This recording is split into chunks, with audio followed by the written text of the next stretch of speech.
Well, vintage bikes are all the rage at the moment. I got this one from the tip shop for 10 bucks, and even though it may not look like much now, with a coat of paint, it'll be as good as new.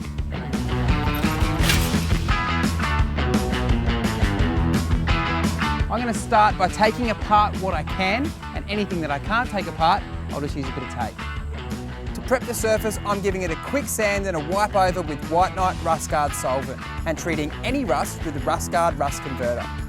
For the frame, I'm using White Knight Rust Guard Quick Dry Advanced Enamel, which can be tinted to any colour.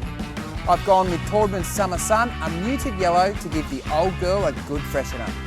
For the handlebars, basket and attachments, I'm bringing them back to life using a gloss white from the White Knight Squirts range.